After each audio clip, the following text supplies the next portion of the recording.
Hi guys, സ്വാഗതം പുതിയൊരു മലയാള cinema അപ്ഡേറ്റിലേക്ക്. ഇന്ന് നമ്മൾ സംസാരിക്കുന്ന ഒരു വ്യത്യസ്ത വൈബുള്ള സിനിമയെ പറ്റിയാണ്. ആലപ്പുഴ ജിംഖാന. ഒരുപാട് പ്രതീക്ഷയുള്ള സിനിമയാണ് ആലപ്പുഴ ജിംഖാന. കാരണം അതിൻ്റെ സംവിധായകൻ ഖാലിദ് റഹ്മാനാണ്. ഖാലിദ് റഹ്മാൻ്റെ ആദ്യ സിനിമയാണ് അനുരാഗ കരിക്കിൻ വെള്ളം. അതിനുശേഷം വേറൊരു വ്യത്യസ്തമായ മമ്മൂട്ടി ചിത്രമാണ് ഉണ്ട. അതുപോലെ പുതുതലമുറയ്ക്ക് ഏറെ ഇഷ്ടപ്പെട്ടതും നിരൂപക പ്രശംസ ഏറെ പിടിച്ചു പറ്റിയതുമായ സിനിമയാണ് തല്ലുമാല.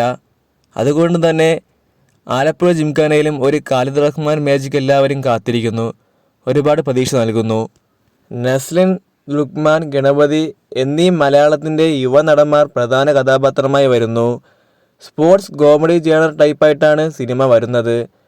സിനിമയുടെ സെൻസറിങ് കാര്യങ്ങളെല്ലാം കഴിഞ്ഞു. UA സർട്ടിഫിക്കറ്റാണ് സിനിമയ്ക്ക് ലഭിച്ചിരിക്കുന്നത്.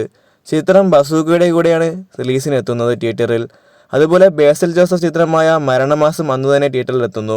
ഏപ്രിൽ 10 മലയാള സിനിമയ്ക്ക് ഈ 3 സിനിമകളും നല്ലൊരു പ്രതീക്ഷ തന്നെയാണ് തരുന്നത്. പ്രേമലുവിന് ശേഷം നസ്ലിൻ്റെ വലിയൊരു വിജയം തന്നെയാകട്ടെ എന്ന് ആശംസിക്കുന്നു. എന്താണ് നിങ്ങളുടെ അഭിപ്രായം സിനിമയെപ്പറ്റി? കമൻറ്റ് ബോക്സിൽ കമൻറ്റ് ചെയ്യുക. വീഡിയോ ഇഷ്ടപ്പെട്ടെങ്കിൽ ഷെയർ ചെയ്യുക, സബ്സ്ക്രൈബ് ചെയ്യുക, ലൈക്ക് ചെയ്യുക.